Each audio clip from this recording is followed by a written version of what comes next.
Saudi അറേബ്യയുമായുള്ള railway link കരാറിന്റെ കരട് രൂപത്തിന് അംഗീകാരം നൽകി ഖത്തർ. ഇരു രാഷ്ട്രങ്ങൾക്കുമിടയിലെ യാത്രാ ചരക്ക് നീക്കത്തിൽ വലിയ മാറ്റങ്ങൾ കൊണ്ടുവരുന്നതാകും പദ്ധതി. വർഷങ്ങളുടെ ചർച്ചകൾക്ക് ശേഷമാണ് പ്രൊജക്ടിന് പ്രായോഗിക രൂപം കൈവരുന്നത്.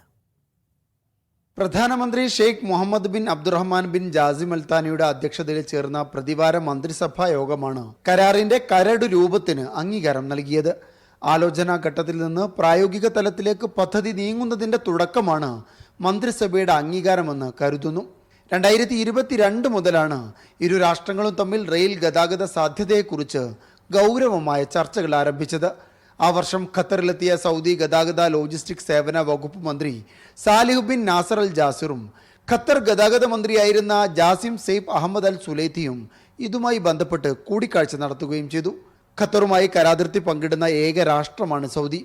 നിർദ്ദിഷ്ട GCC റെയിലിന്റെ ഭാഗമാണോ പദ്ധതി എന്നതിൽ വ്യക്തതയില്ല. കുവൈത്ത് മുതൽ ഒമാൻ വരെ 2117 കിലോമീറ്റർ ദൈർഘ്യമുള്ള പ്രോജക്റ്റാണ് GCC റെയിൽ. Media 1 Doha.